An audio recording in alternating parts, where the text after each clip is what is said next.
ఈతమాను ఇల్లు గాదు తాటిమాను తావు గాదు ఈతమాను ఇల్లు గాదు తాటిమాను తావు గాదు తగిలినోడు మొగుడు గాదు తగరము బంగారు గాదు అందుకే మాట వినాలి గురుడా మాట వినాలి మాట వినాలి మంచి మాట వినాలి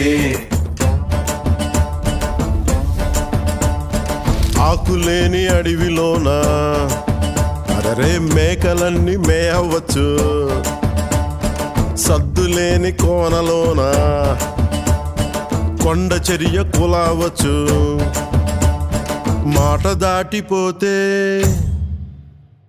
మర్మము తెలియకపోతే మాట దాటిపోతే మర్మము తెలియకపోతే పొగరుబోతు తగురుపోయి కొండను తాకినట్టు అందుకే మాట